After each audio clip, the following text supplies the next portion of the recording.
The thing I've been thinking about lately is how rest powers your output, whatever that may be, right? Whether it's work, whether it's showing up in your relationships, whether it's showing up in your creative practice, whatever literally any form of output is powered by how much time you pour into yourself. Like literally, how much time you spend caring for you, putting yourself first, and making sure that you're replenishing yourself. Replenishing yourself. We're all different, like intro. You can be introverted, you can be extroverted, you can be an ambivert. I'm an introvert.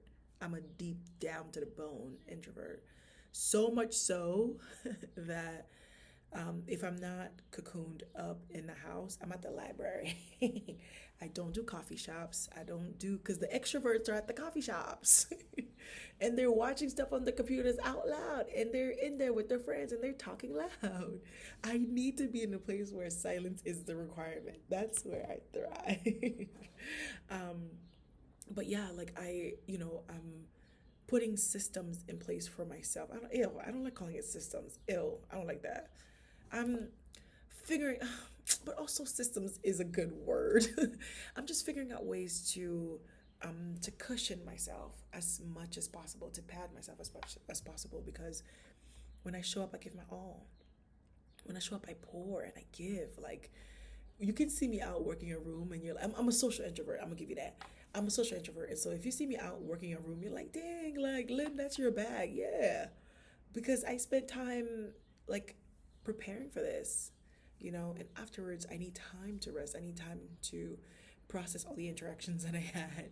I need time um to just really sit with myself, process the experience. How did I show up? Did I honor myself? Did I respect myself? Did I honor my energy for that day? Did I overgive in any way? Did I cross my own boundaries in any way? How can I do better? Like literally, this is, I don't know if other introverts do this, but I that's what I have to do. Like I just want to make sure that I check in with myself. Like, you good, girl? That was a lot. Okay? You just worked that community event, that Juneteenth event. It was outside, it was sunny, it was windy. You was trying to do the art making, but it was very overstimulating. The kids are wonderful, but they're children and they touch everything and they're breaking your crayons and eating your markers. Like, this is my life I'm talking about. And there's a lot of people, it's a lot of noise. It was music, it was sunny, it was hot. Is everything okay? What do you need? you know I think i'm I'm in the season where I'm learning to ask myself, what do you need more? What do you need? What do you need right now in this moment? And you have to be able to name it. Like, I don't know if you've been, like, I'm gonna talk about me. Like, chronic people pleaser, eldest daughter, always at the service, eldest daughter of an eldest daughter. Yeah, it's a double whammy. Always at the service of others. I had to get good at, what do you need right now, and naming it. Like, in this moment, actually, right now, I just want a matcha. That would make me happy. Actually, right now, I just want to come to the library and read for an hour, and that's all I need. I just need silence. I need to sleep for 3 hours. I need, like, being able to identify clearly. Not like, I need more time to myself. No, like, say the thing, make it clear, make the time on your calendar to do it. And so, yeah, maybe, yeah, I'm gonna sit with this some more about, like, the whole, like, systems of softness. Systems of softness could be a thing, but maybe a softer way to say it without saying systems. But, like, you have a system for everything else. Like, you have a system for showing up for your workday. Like, you, like, when I get to work, I'm gonna do this. I'm gonna make sure my inbox is clear. I'm gonna make sure I do this. I have a meeting at this time. You have meetings that are set in stone. That people put stuff on your calendar, whether you like it or not. You pull up to work and it's 5 meetings. Like, I used to, like, pull up to work and, like, without realizing, I'm like, oh, wow, okay, I'm spending my entire day from 9 to 5 in meetings back to back. It's either a strategy session, check ins on projects, planning for the future, brainstorming, or there's a tour that's coming in. Like, I would spend my entire day in back to back meetings, or I'm presenting, or I'm speaking.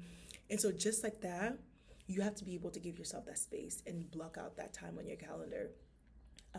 So yeah, as I said, it looks like I give myself off days. Like, just, you don't have to, like, on the off day, I could be bustity dustity in the house, couch potato. Like, that's my day. There's nothing is required of me.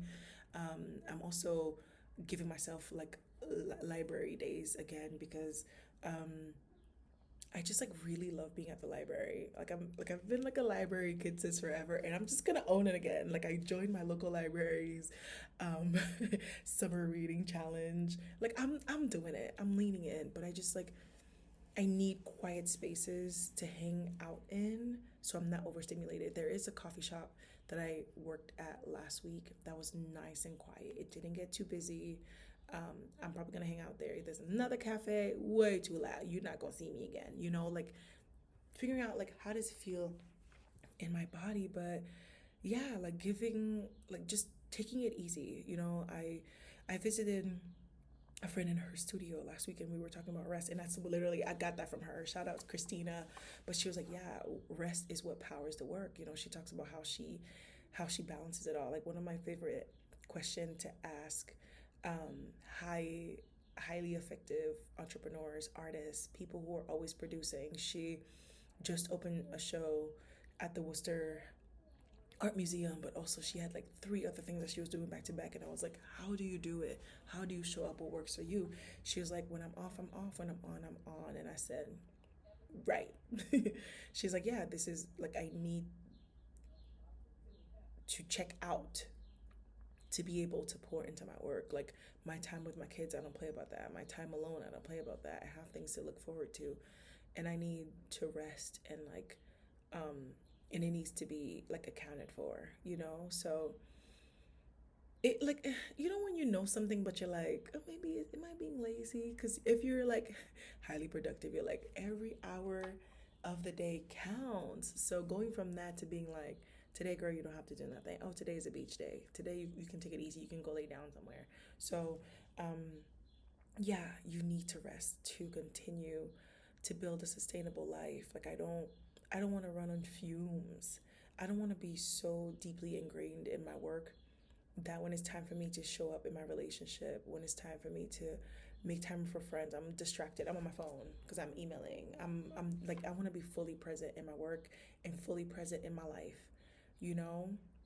So like if you want to build something that lasts, if you want to build a career that lasts, if you want to um build a life that is in harmony. That work life balance is not a thing. That's not a thing. So we're not even gonna talk about that. But like I want my life to have harmony and respect my boundaries, respect my on time and my off time. As you guys know, I'm currently taking sorry, I'm not gonna assume that you know, but I'm currently taking a 3 month sabbatical off of work to pour into my grant project that I'm working on right now. And so most days, the days just blend into one another. But I love that 9 to 5 structure. I love it so much so that I'm not working too late. Now I have some late nights here and there, but I haven't had a late night maybe like 20 days. I ain't gonna hold you. I've been doing good. I'm trying my best. Waking up much earlier. And so I like the 9 to 5 structure because it's like give yourself this window to get things done. And then afterwards, like from 5 on, like my time is for me. It's for myself. It's for me to be in community. It's for me to show up to events with friends. It's for me to connect with people. So that's been like helpful. Although, I have my days. But like, you know what I mean? Like give it some sort of a structure. It doesn't have to be like that, but like after 4 p.m., it's my time with my family. It's my time by myself. Also, I don't play about my mornings. Um, First thing in the morning, I spend 2 hours reading, journaling, praying, meditating. 2 hours, non-negotiable. Sometimes it's three, sometimes it's whatever. But my day starts after that's done. Like that takes priority. Starting off my day with the Word of God and making sure, God, you tell me what do you want me to do today. And then if I don't feel like doing nothing else, during the day, I get because girl, I read 3 books first thing in the morning. Can't nobody check me about nothing. Can't nobody check me about nothing. But yeah, like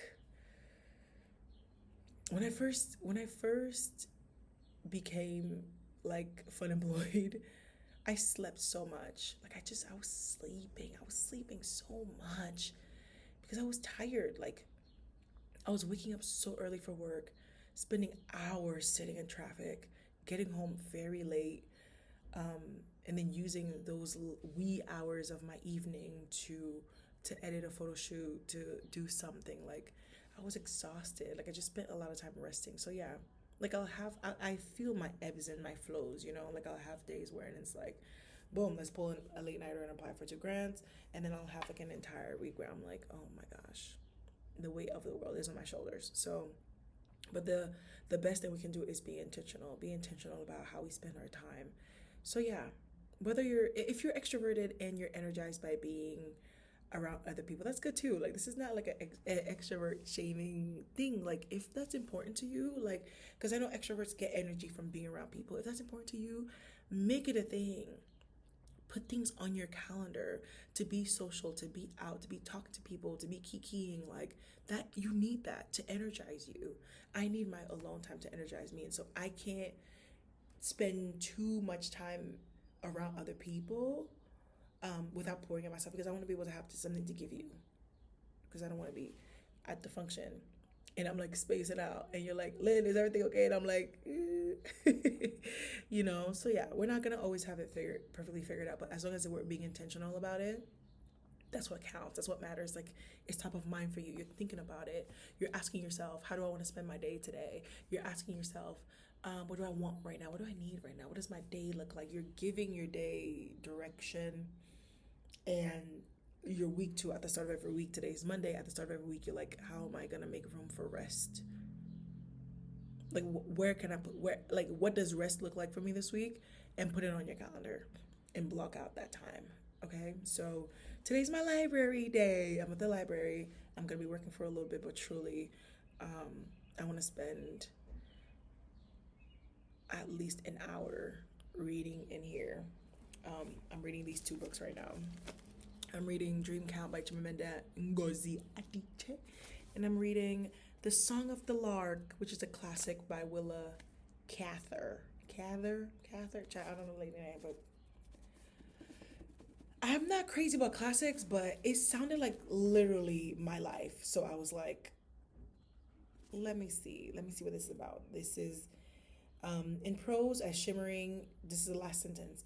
In prose as shimmering and piercingly true as the light in a desert canyon, because all her books are based in, is that Midwest, whatever. Cather takes us into the heart of a woman coming to know her deepest self. Dun, dun, dun.